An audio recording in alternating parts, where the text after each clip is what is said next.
Welcome, everyone. Thanks so much for having me here. I'm coming from outside of Denver, Colorado. So drove in yesterday, and it's been a long time since I've been in the area. The last time I was here, it was on fire. And so I was here in 2014 during the Chelan complex, and it's amazing to see what the landscape looks like, but it's also amazing to see how this landscape has been defined by fire. And I feel like it's maybe more of the landscapes that we go to, we work within, are going to be just like that, defined by disturbance. I've worked for over 25 years in wildland fire response, and more importantly, I spent a lot of my time working on pre-fire risk reduction activities across the country. So I'm going to spend a little bit of time today talking about guiding principles and equitable fire. It's weird not seeing the screen because I'm sitting here, so I'm going to turn back and look a lot just to make sure that I'm in the right spot. And I want to make sure that as we go through this today, that we take the time to understand that when we speak about equity, look around the room. Look around the room. Let's be really thoughtful about the fact that we're not always opening up these conversations or having that diversity that's so critical in these discussions. And so as a white person leading a white-led organization, I'm very aware of this. I'm very aware that I'm sitting in front of you talking about equity as one of the individuals that's had the opportunities before me to sit in this room and talk about it. So let's make sure that we're taking a moment to think on what equity means for not just us, but for our communities, the people that we're serving. Do they look like us? If they don't, how do we make sure that we're bringing diverse voices, diverse people into the room? So as I said, I've spent 25 plus years in fire. I started in 1996. I was doing some work in Western Colorado, and I've defined my work by this very simple thing. And it's this individual with the U.S. Forest Service arrived on this prescribed fire, had no clue what it was, dumb college kid sat in the back of the room. And I showed up, and this individual with the Forest Service, Jerry Chonka, looked at all these kids, these really green kids that got out on a field trip, and we thought we were going to watch. We thought we were going to just sit back and be bystanders and see what was going on. And that wasn't the plan for the day. Jerry very simply said, what are you doing just standing there, pick up a tool, get to work? And so I think that's another sort of a tenet for my life and the way I do business is let's not be bystanders in this. Let's sit and make sure we learn, but let's also stand up and get to work.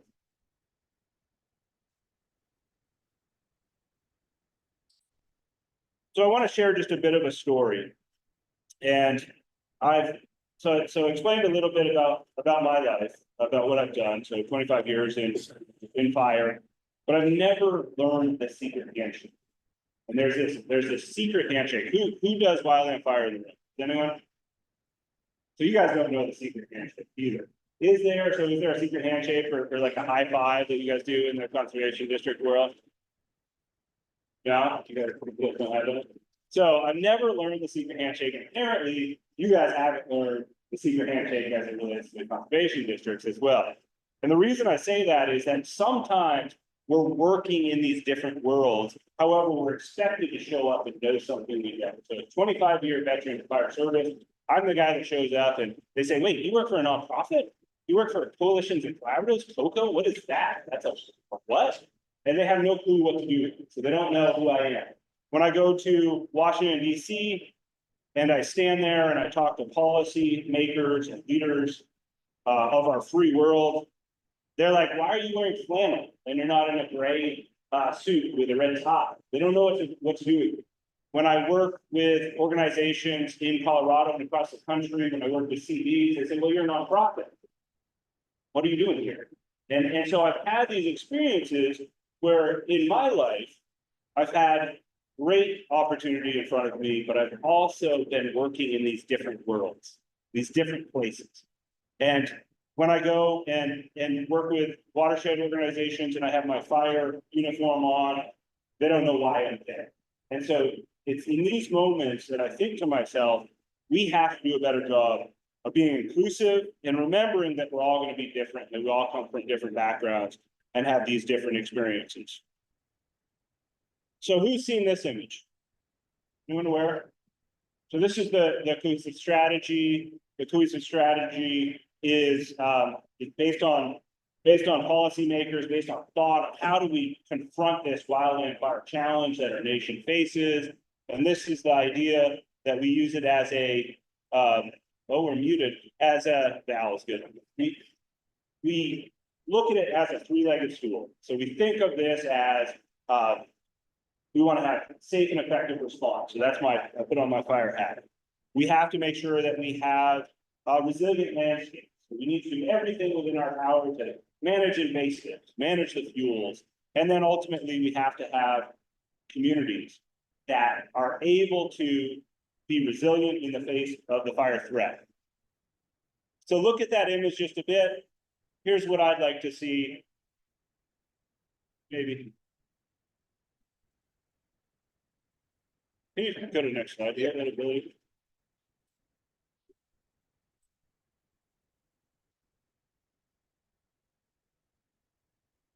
There it is. I don't know if it's the batteries that are. Oh, yeah. Going. Oh, that's weird. Oh, maybe it just didn't like the animation. Oh, so we'll see. Hopefully I don't have too many of those. I try to stay away from all of that. But so this is fire adapted communities, and it's not intended to be sort of top down. It's supposed to be all inclusive. However, I think that we need to start thinking about it and looking at it from this lens, not from all three levels or all three legs of the stool, but truly from this approach where a fire adapted community is all encompassing. And the reason I say that is, remember the story? Here I am, this fire guy that goes to a watershed meeting and people are like, why is this fire guy here? We need to start thinking about this through the lens of it's all about a fire adapted community. And guess what? We're all a part. So it's a more holistic approach in that as a fire adapted community, as a responder, I should be at the table. As a homeowner association representative, I should be at the table. As a community leader or educator, I also must be at that table. And so I think it's really important that we use this holistic perspective, starting from adaptation and then saying, well, what are the specific goals, objectives, and how can we all work together? Having an awareness that there are secret handshakes, but not knowing that has created this really interesting sort of line in the sand. And so as CDs, are you all working really closely with your fire department personnel? See some head nods? Yeah, kind of. And it's important to understand that as we're speaking with different folks with different objectives, that we have to be really open to those conversations and think about where they're coming from and what they need. What's the number one goal of a fire department? Put out fires, property and lives. What's the number one goal of a CD? Tell me, I want one. Conservation practices, right? And so are those opposed? Are they the same? What's similar about them? And so thinking about those different goals, those different objectives from each of those entities that need to participate is really important. So I've spent a lot of time thinking about, so as a 20 plus year veteran of fire service, I'm really good at responding. And so we've done an amazing job. How many fires do you think that are caught across the nation in the first 24-hour period? How many wildland fires? In terms of, 90%. Yeah, it's a little bit higher than that. So if you think about the wildland fires we see on the news, it's only the 5%, 10% of the fires that are lost. The rest of them, local responders are the folks that are getting there and doing that work, catching the fires, and it doesn't go on to the news. So as one of the responders that's been working for years on this initial attack, the first 24-hour period, going in, we do this amazing, amazing work. However, we're almost doing a disservice because of the concept of fire death. So our landscapes, of course, need fire on the ground, and we're so darn good at it that we're actually reducing the amount of acres that need to burn in specific regions across the country. So we need to kind of flip the discourse to come from this higher level and think about things from a perspective of mitigation or suppression. Suppression is too late, mitigation is indeed emergency. And I think it's, instead of it being mitigation, maybe we'll call it adaptation. So suppression is too late, adaptation is an emergency.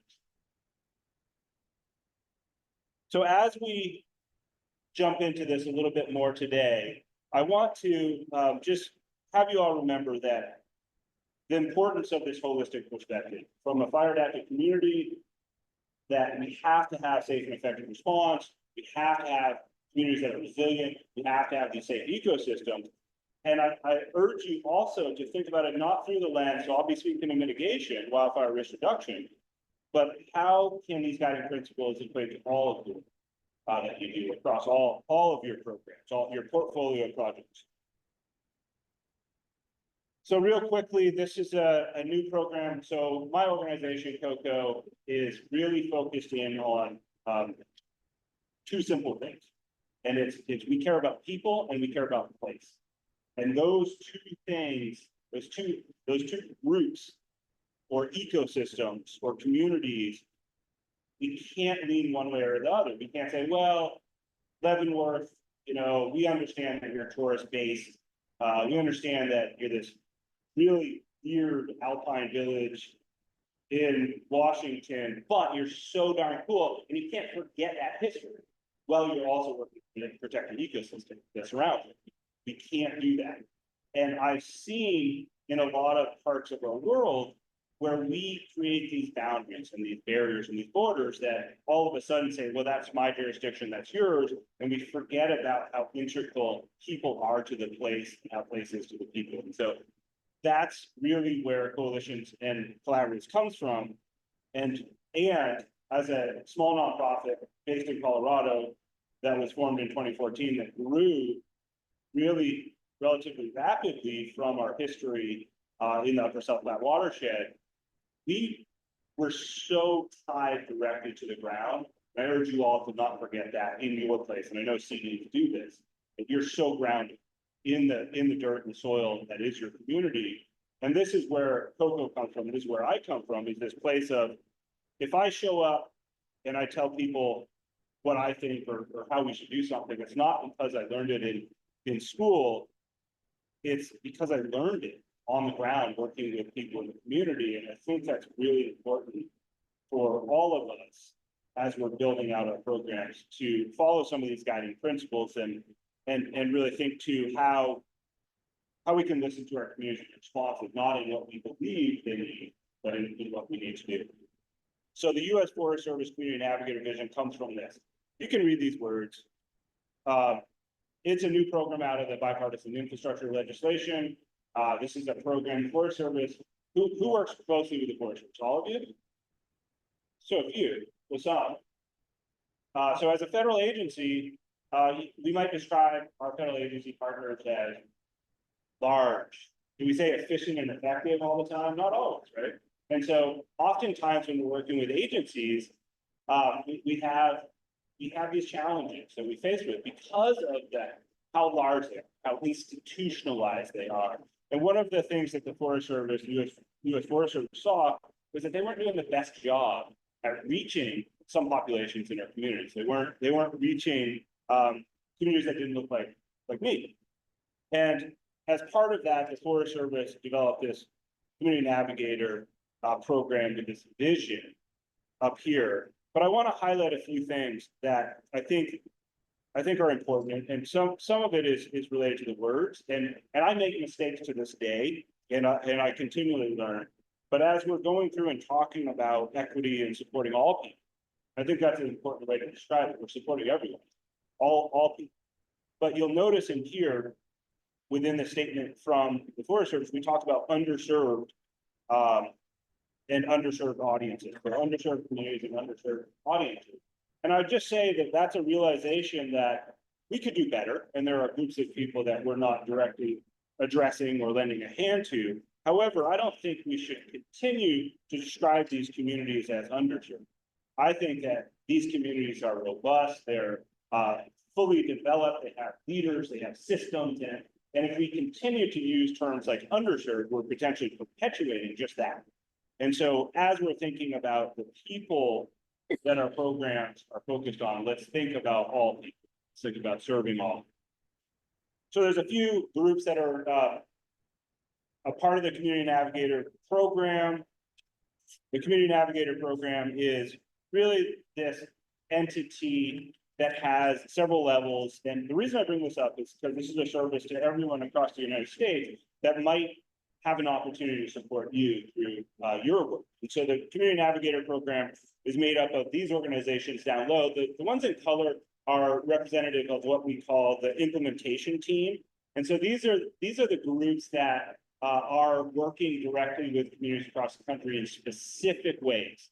They're both topical. So our organization, we have subject matter expertise as it relates to wildfire, conservation, restoration, whereas, and as does the Watershed Research and Training Center. If you've heard that name before, that's a group that runs the Fire Adapting Communities Learning Network. And so the Watershed Center. But you'll also notice that it's not just topical, it's also demographic. So Hispanic Access, for instance, is working directly with Spanish speaking and Latinx individuals. And then American Indian Alaska Native Tourism Association is very focused on indigenous populations. So I just share that Federation of Southern Cooperators is an organization that's very focused on rural Southern landowners and those individuals that are trying to get land back that was taken during slavery in the South. And so very interesting in terms of how all of these groups come together. And we're spending time doing a lot of outreach and work to try to lend a hand to the communities that haven't potentially been supported in the past. Go to the next slide. Sorry, you have to sit up there. Okay. So why do we need to do a better job? The 3% of FEMA's Building Resilient Infrastructure and Communities grant went to communities that were considered under-resourced or low capacity. 3% of the funding that was allocated. I think that probably holds true if we all start to look at the way that we appropriated or allocated our funding resources. I think we can start to see it's probably the person that raised their hand. Oftentimes, that's how we build the system. Not to mention, we also have a system that's based on cost share programs. And so cost share programs, hey, guess what? You have to provide $1, I'll give you $1. What about the people that don't have $1? So we have to look at that number. Now I'll say that, so who applied for Community Wildfire Defense Grant? Anyone? Did you get it? No. You did? So Community Wildfire Defense Grants were sort of this approach that came out of also from the, I call it the rainstorm of federal funding that's been hitting the street lately. So Community Wildfire Defense Grants, this is a great program. If you haven't looked into it, if you're engaged in wildfire risk reduction work or adaptation work in your community, this is a great resource. CWDG, they're probably going to do one more round of funding. There's two pots of funding. One is Community Wildfire Protection Plan updates, which is up to $250,000 to do that with a 5-year time frame. And the other one that I get really excited about because I like getting to work is $10 million implementation funding.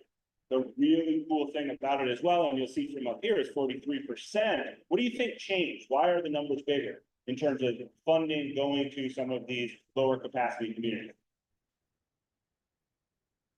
Any ideas? There's a match waiver. So this is one opportunity. And so let's take some cues from some, I don't say this often, let's take some cues from our federal partners and think about how we can potentially, if we're doing cost share programs or education programs or sub-granting, how we can change the way that we're giving money or allocating resources to make sure that we're reducing match. CWDG has a match waiver. In some communities, zero match needed to actually get that money to the ground. So this is a why it's important. You can go to the next slide. So here's my personal story. This is outside of Front Range, Colorado. What do you notice about this? What do you see as you're just looking at the map?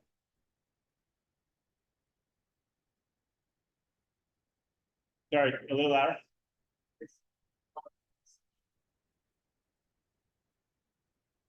Yep. Anything else?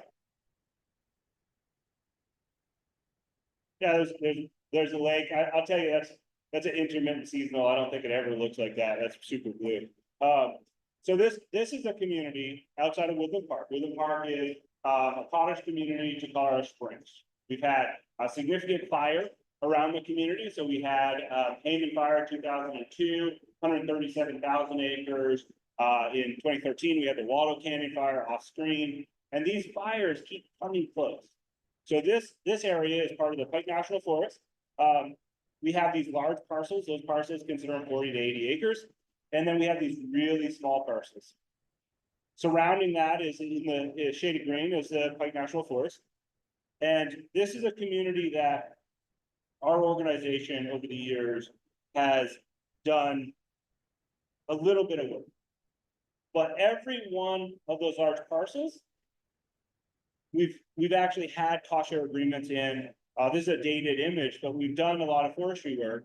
The area in the middle, those small parcels, those are 0.25 acres, and they're a part of a community called Tranquil Acres. Guess how many acres I've treated in there? Zero. But when you look at that, does that make you think that's an area that shouldn't have any work done? An area that we need to get to work in. So my story is that Tranquil Acres has received no support from my organization, and I've failed. I've failed miserably at helping that community, and that upsets me and it scares me. So why are we not doing work in those communities that potentially need it the most? Match, one of the reasons. Access to the resources. Who are the people that we work with in our work? Oftentimes it's the people that come to our office. Oftentimes it's the people that come to our meetings, conferences. Where do we host our meetings and conferences? Fire departments, district offices, these places. So I've failed, and I think I could do better. So I want you all to take, so I'll give you the instructions here. So you're going to turn to the person that you're sitting next to. If you know the person you're sitting next to, you change it up just a little bit, get to know someone new. And for the next 5 minutes, you're going to each share a story, and it's only going to be about 2.5 minutes each. So it's going to be a quick story. And there's a few guidelines. So one of you will be a storyteller, one of you will be someone that listens. The storyteller is going to share a time that they were not heard, seen, or respected. And that's not going to be easy. And it's going to be a little uncomfortable, especially if you're speaking to someone that you haven't met before. Sometimes the story that first comes to mind is the hardest one to share. So maybe stop, think about another time that you weren't heard, seen, and respected. And the reason I want you to do this is because I also want you to potentially not share that story out to the group, but how that made you feel as you went through it. To the listener, don't interrupt. Listen. You might ask some questions, such as what happened, what else, but you're not going to do anything else from your perspective. So there's a storyteller and there's a listener, 5 minutes, a time that you were not heard, seen, or respected. Any questions? Seem doable? Okay, 5 minutes. So find someone. Okay.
So that would pass.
Well, that's very, but I think I guess something else that was like, just like, maybe just me, like if I like the place and managers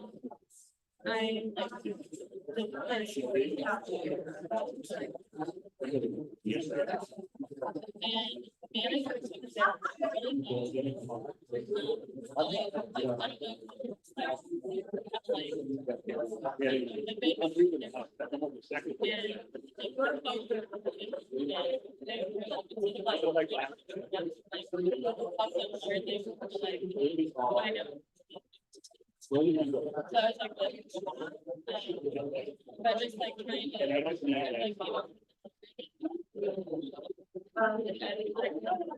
trying to like I'm like, oh, you can go watch it.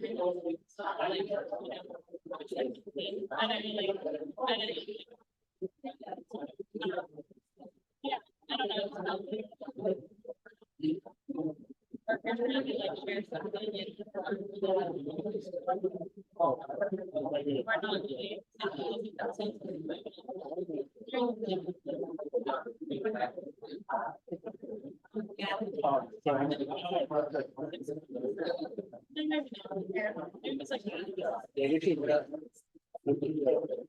I kind of stopped because I like when you be in your myself, so I just kind of like it's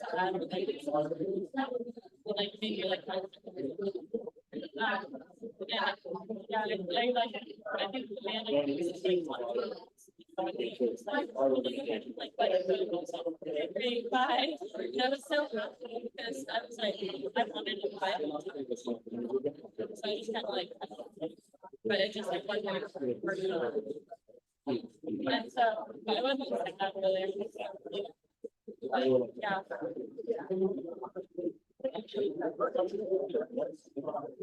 All right, we have 1 second, 20 seconds left.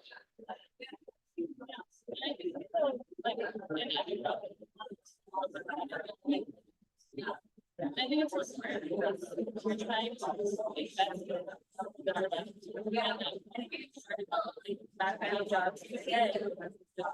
All right, that's it. Hopefully everyone had a chance to share a story. So why do you think I had you undertake that exercise? Any ideas? That's how the communities we're working with feel. What else? Other takeaways? Is that a different approach than how you've done stuff here before? I don't know what the other conference activities are, but yeah.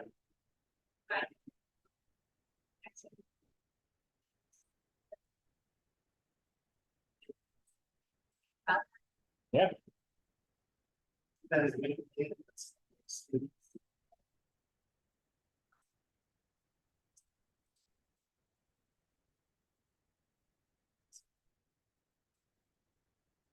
Was it hard to not interject when someone was telling a story like, oh, I've been there, done that? Is it hard for you? No? It's great. So you guys passed that test. Good listening. Yeah, go ahead.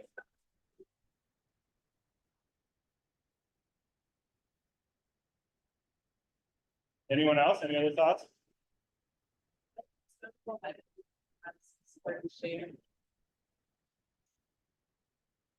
Yeah, we all have these stories. And I think too that the interesting piece of it is how many times were you not heard, but you didn't, it was okay. You just said, I'm gonna do it anyways. Is that common? Common for me. I've had a few people say don't do it. But the reason our organization exists, the reason COCO exists, is because when we first started, so I said we started in 2014, there's a little bit more nuance to the story. We actually got going in 1998 as a watershed organization called the Coalition for the Upper South Platte. And CUSP works within the Upper South Platte watershed, which feeds Denver 80% of their drinking water. We started to get these calls from people across the country. Hey, we noticed you were doing community wildfire protection planning. How'd you do it? Oh, we noticed you were doing post-fire recovery. Can you share? How'd you do it? And our board of directors, as board of directors should do, said this is mission creep. You shouldn't be spending so much time working outside the watershed. So the solution was, well, we're gonna do it. And the way we're gonna do it is create another nonprofit organization. You can't do that. And here we are. So you know my answer. But I think what's important about that is the communities we serve might not have the ability to do it. If someone says no, it might just be no.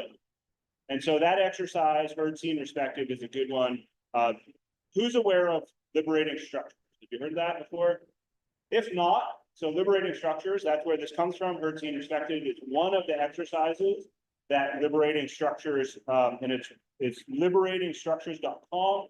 It's a really easy, sort of accessible toolbox of different types of interactions that can occur. And if you want more information about that, I can share it. But they have this great suite of menu of activities ranging from something like that involves a little bit of trust. That's something that if you did that so if I did that in a firehouse, I don't know what response I would get. Some of the fire folks that I've worked with might be like, John, no trust falls, man. This is unacceptable. But it has these levels, so liberating structures has these levels of different types of activities, ranging from some that are relatively easy, sort of low trust investment, all the way down to you've been working together a long time and you need to start crying on each other's shoulders. You go to the next slide. All right, so for the rest of this, we're just going to spend a little time talking about, and the heard, seen, respected ties in to these guiding principles. And you'll notice at the center there, it says community wildfire mitigation. So these are some principles that we've been sharing with communities across the United States because we've changed the way we need to, as fire professionals or as responders, we needed to change the way we work with our communities. And we developed a training called Community Wildfire Mitigation Best Practices, which focuses in on these simple tenets. And some of these are really like, yeah, we knew that. However, if you really stop to think, they're going to be very similar to that exercise where we have to take our time, listen a little bit, and understand more. So these are foundational items as to how we work effectively with communities. And like I said, some of them are kind of like, yeah, we knew that. Okay, so I think this is, okay, how many legs on an elephant?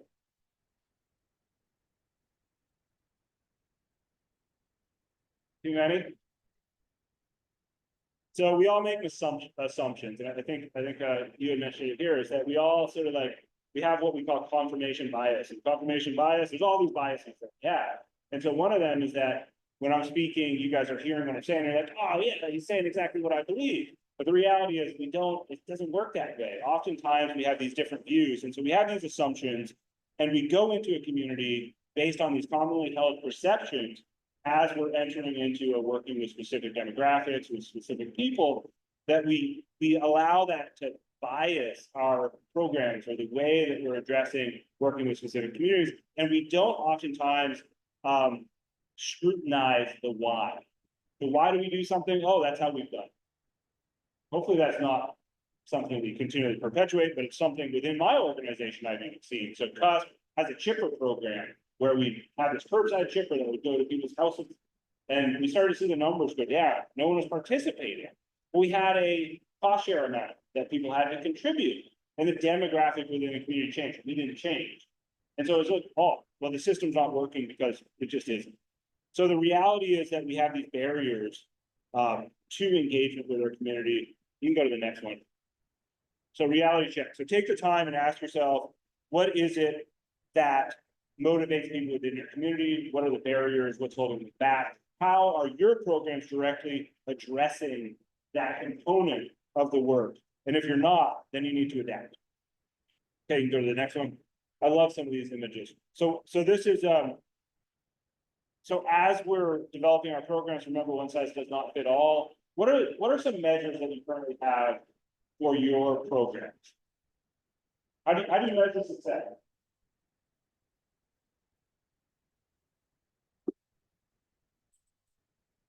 Risk assessment request, okay.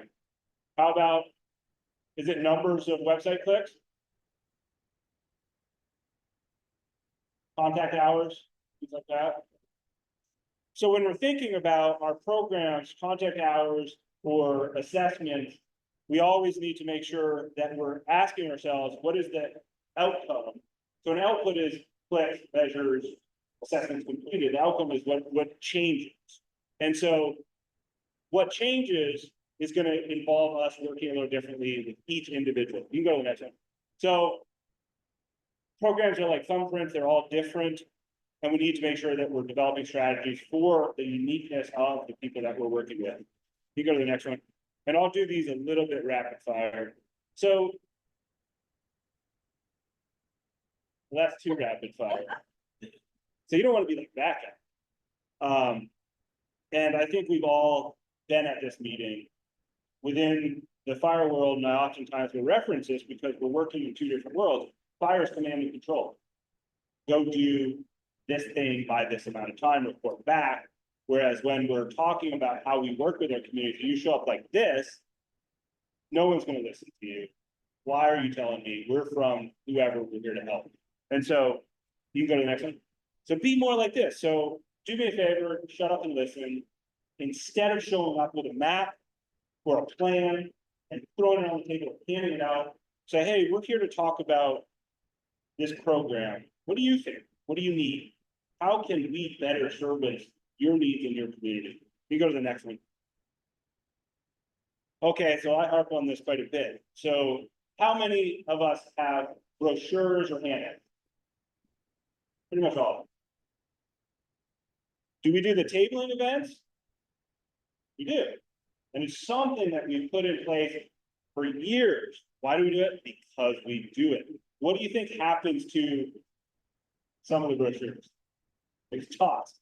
So you could probably make a little money, you could get some cost savings at the county fair, go to the trash bin at the end, grab a few extra, bring them home with you. And I'm saying that a bit tongue in cheek because we have to have tools that our community looks at and that is a reference, but it's a reference.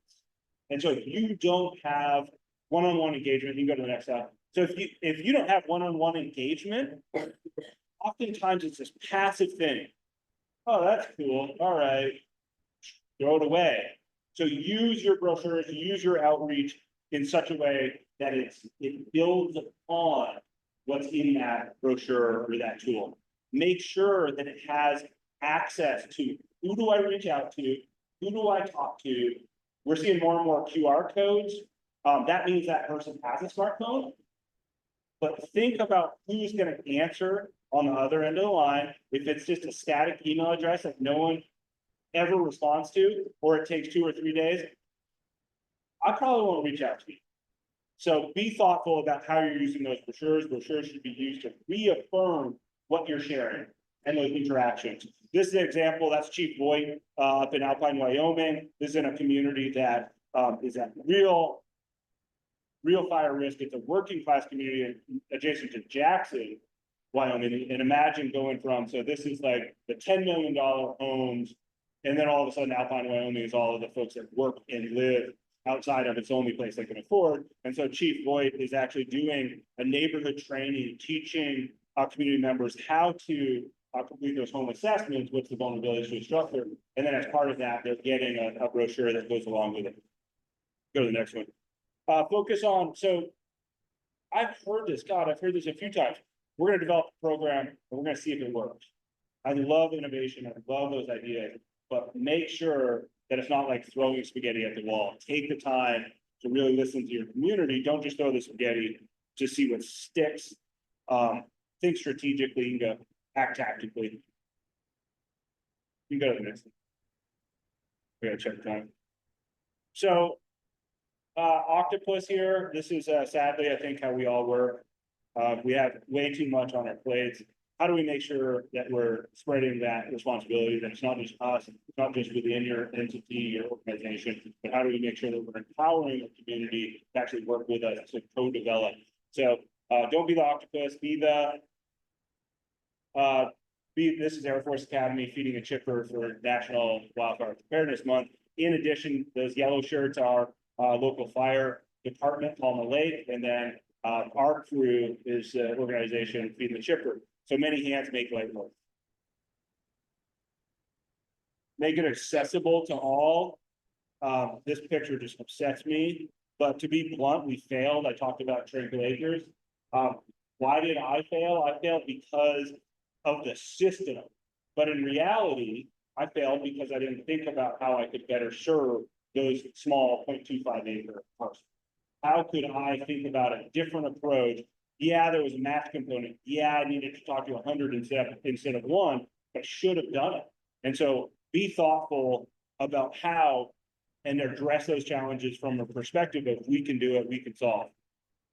Go to the next one. So 90% of my funding comes from the federal government. So I work under a fine award from the U.S. Forest Service, and that makes me very nervous. I have all my eggs in one basket. As you're thinking about your resources diversified, so leverage those resources. And what I mean by that, it's not always just money, it's also the people power, the community, make sure that you've got the match as we need to provide from the residents. I love the garden, and this is my homage to the garden presentation that was earlier. And I will tell you, it made me hungry too. So this one, focus on output or outcomes over outputs. This is something that I see oftentimes that we think that success is the number of people that came into our office, or the number of brochures, or the number of clicks, contact hours. But really, and I don't know if my funders fully support this or not, but outcomes are when you change that student's life, when you reduce the risk on that acre, or when the community wildfire protection plan in the writing led to better, more productive partnerships, or reductions in exposure to fire, or changes in fire behavior. And so be thoughtful about how you're designing all of your programs based on this concept of outputs are good, we can report them up the line, but I think we all believe that we're trying to get to this outcome. And that outcome is something that should be our North Star, and we're always looking. So you go to the next one. So be knowledgeable. If you don't understand your community, figure it out. And what I mean by that, in the fire world, we talk a lot about our watch out situations. One of the watch out situations is if you arrive at night, you're unfamiliar with the territory. You don't understand the weather. You don't know the local jurisdictions or the people that you'll be working with. But within community-based work, you might not understand the social political environment. You might not understand who the leaders are. And when I say leaders, it's not someone with chief in their name. Sometimes those leaders are thought leaders, individuals in the community. And so take the time to fully understand your community before you start developing the program. Yeah, and this is my example of my chipper program that I developed that sadly, we're still wondering why, sadly, the people that are running it now are still wondering why we're not increasing the acres on the ground. So be more like this. So adapt, it's such a cool picture. So adapt and make sure that you're learning, that you have the systems and the measures and the metrics in place to not just provide that to the funders or your constituents, but to be able to look at it and say, what's going on? how do we adapt? How do we make sure that we're doing the best we can? The world has changed around us. There is no question that people we're serving are different than they were 10 years ago. The way we're talking about this is also quite different. And we need to make sure that we're being thoughtful as to who's being left behind. I always call it the empty chair. So who's missing from this room? And we can look around and at your meetings, when you're hosting meetings that are public facing, look at those chairs and say, who's missing? And think of it as an empty chair. And so always, and sometimes I'll even set that empty chair up. So you have a full room, every seat's taken, go and get an extra chair, put it in your room and say, okay, this represents the voice of the people that aren't in here. So make sure you're taking the time to really adapt and stay strategic and think about your programs from a whole people perspective. And then that's it. So I just have a few minutes for some questions. And I know that's a lot of information, but how do you see those guiding principles in your work? Is everyone using all of them? Were there any that were like, yeah, we're not integrating that? I'd like to think that we all use that. But sometimes I think taking a pause, saying, well, are we really being thoughtful? Are we checking our assumptions? Comments? Questions? Yeah.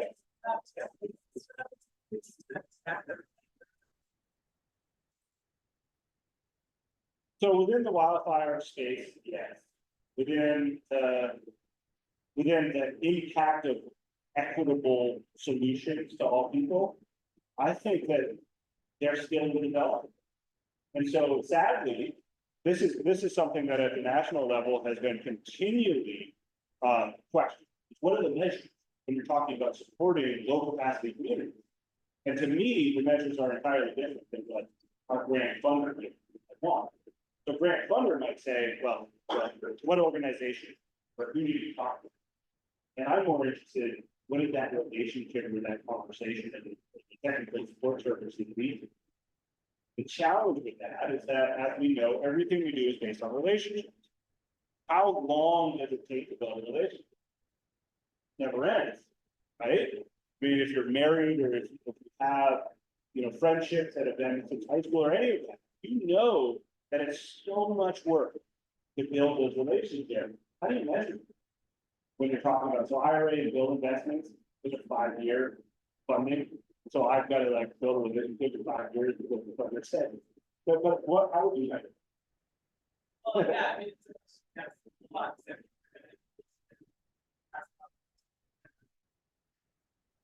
Same problem.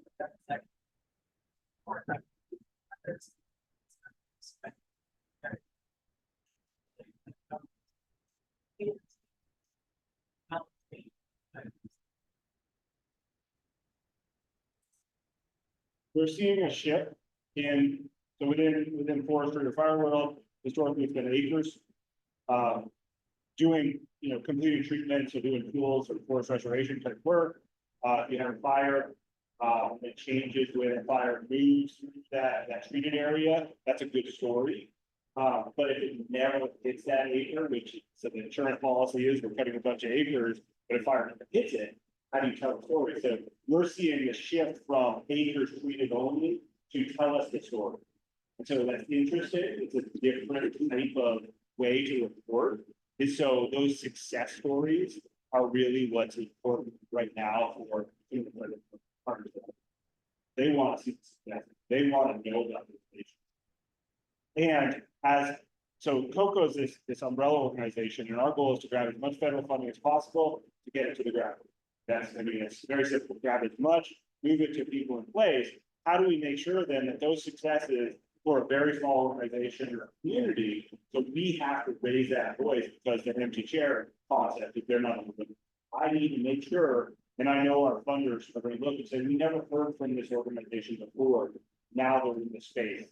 That's other questions, other comments? Maybe outcome and output is because I think most people we're more interested in the outcomes.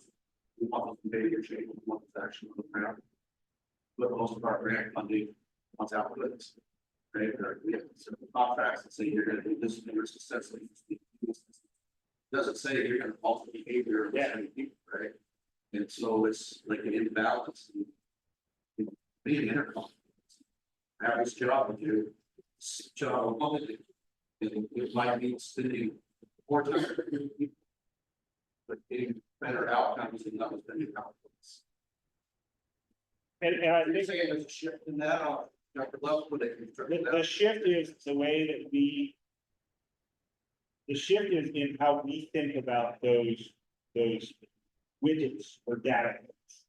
Is that we have to understand that what we're trying to do is potentially different than what our funders want, but I think the challenge is how do they measure? How do they measure the success that we're talking to, social change, behavior change, resilient and sustainable communities? Like, that's long term, and the funders know.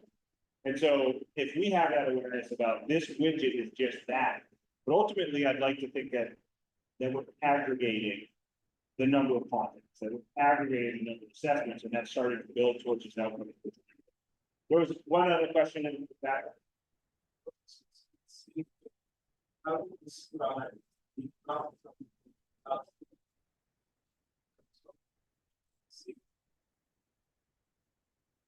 So output for me is, I mean, this should be an example, number of assessments, number of risk assessments that were completed in a community. That would be an output, so I did 20. Outcome would be how many of those property owners took action. And then a further outcome would be how did that community handle fire when it came into the community? And that's the challenge with some of this work, is that we're talking about these timeframes and these uncertainties to sort of the ecosystem that we live in. We don't know. And so that's why oftentimes our funders are saying, well, tell us how many assessments you did, because they know that the outcome might be a longer duration period. Is there another question? And then I think that's it.